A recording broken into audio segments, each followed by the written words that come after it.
What is a Bacanora? We're going to discuss that and do a review of a Bacanora right here on the Tequila Hombre coming up next.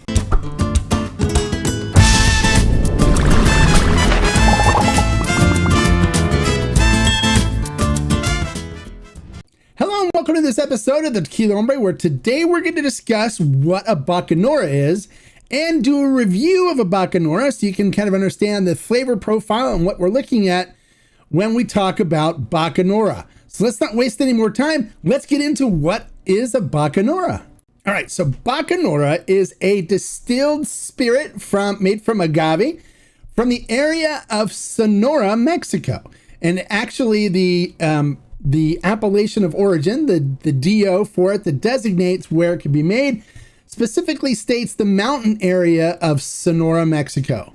Now, for this particular spirit, Bacanora, most of the time they use agave Angustifolia pacifica, which is endemic to the Sonora area, but they've also supposedly been mixing other agave in as well because of the popularity of Bacanora. They're a little concerned with the sustainability because the Pacifica plant is actually a wild agave. Now, they can use a variety of cooking methods when cooking the agave for Bacanora. They could use the in-ground conical ovens where they use fire, set fire and use the hot coals like they do for mezcal. Or they could use steam ovens and sometimes even autoclaves. They'll use autoclaves. And sometimes they'll even mix the batch. They'll do both. They'll have agave that are cooked in a steam oven as well as some that were cooked in a conical oven and blend them together for batches as well.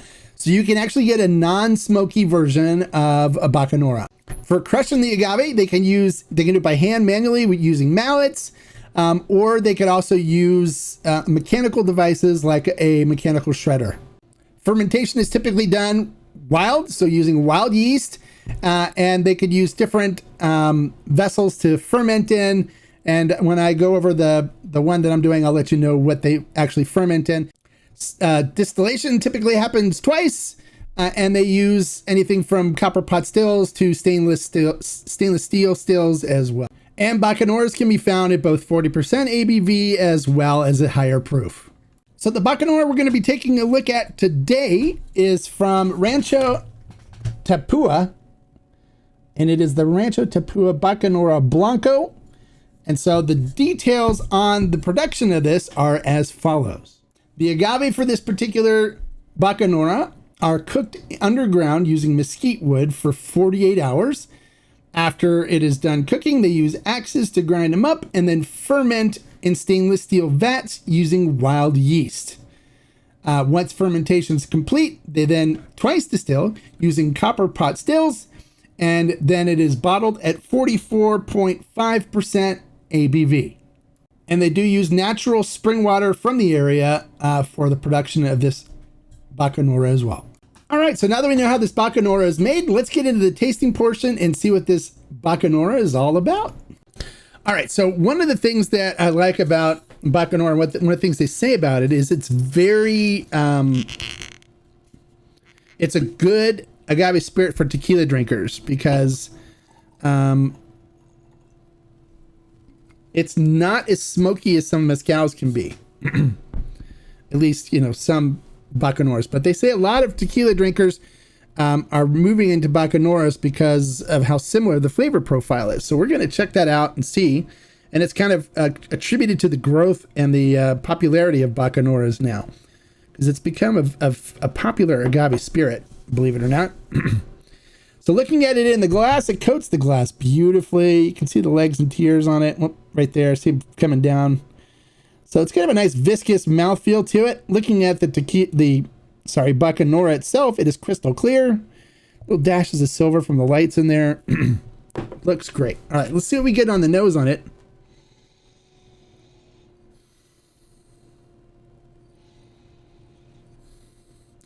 The nose on this is very similar to tequila, actually. It's and it kind of makes sense because the agave they used, Angustifolia, is kind of a cousin to Espadín, which is a cousin to Weber Blue Agave, and that they have the sharp sword-like pencas that come out of them. And this is all Pacifica, so there's nothing else in this one but Pacifica, Agave Pacifica. But I get a really nice sweet cinnamon note to it, some sweet fruit, like light sweet fruit, like pear, and even like a slight sweet honey note to it. Picking up some nice minerality from the natural spring water that they use. Really nice effervescent nose on it. Really approachable and very similar to tequila. It smells really nice. Actually, if somebody was to hand me this and not tell me it was a Bacanora, I could probably say that I would think it was some type of tequila, actually. So, all right, so let's see what we get on the flavor profile. Salute.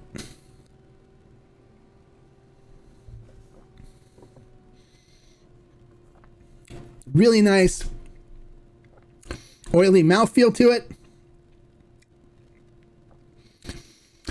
Getting a really nice sweet cinnamon and baking spice note, just like Weber Blue Agave, like tequila. Some light sweet fruit like pear coming through, slight honey note coming through. And that's about it. So, and I get this really nice sweet note that just kind of hangs on the tongue all the way through the finish. Now, there's no additives in this stuff too. They're not allowed to use additives, and they don't need to. It's not like tequila where they can use additives. There's no additives in this, but it has a beautiful sweet cinnamon note that kind of rides through on the tongue. Really approachable. If this is, I can understand now why tequila drinkers could enjoy this. It's very similar to drinking tequila, but a little bit different. But for me, I think it tastes really good. So I'm going to give this one a solid 4 agave. There's nothing really different about it. It's really, really approachable. So normally when I do 5 agaves, it's normally something really different. But there's not a whole lot of different in the flavor profile to this. It's very similar to tequila. So I think if you're a tequila drinker, you want to jump into other agave spirits, pick up a bottle of the Rancho Tepua Blanco. We don't have it on ferment and still right now, but I'm going to look to see if we can get it added. Because I think you guys would thoroughly enjoy it, and give it a try. And if you do, comment on this video and let me know what you think. I think it tastes just like a really nice, well-made tequila, but maybe a little bit more elevated in the flavor profile. It's not as bland as some tequilas can be. A lot more flavor to it, but really enjoyable. I can enjoy this with a stogie. I can enjoy this just sipping it in the afternoon. Really super enjoyable. So, well, there you go. There's my review of Rancho Tepua Bacanora Blanco. Really enjoyable. I recommend it. You guys try some.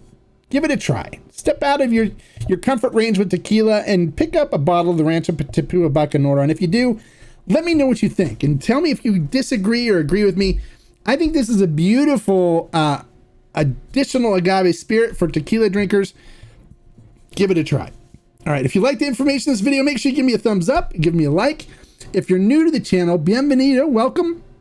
And hopefully if you like unbiased reviews like this, I didn't mention though that this bottle was provided by the brand for review, and I thank them for sharing with me. They wanted to get us introduced to Bacanora from tequila, and I can understand why.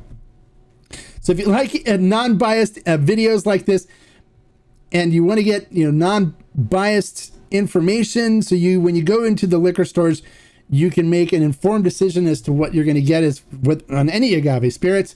Make sure you click the subscribe button right there and the notification bell next to it so you get notified every time I post a new video.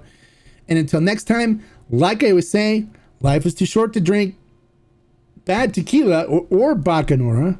So make sure you pick up a bottle of Rancho Tepua Blanco Bacanora and try it. And I think you'll be thoroughly impressed.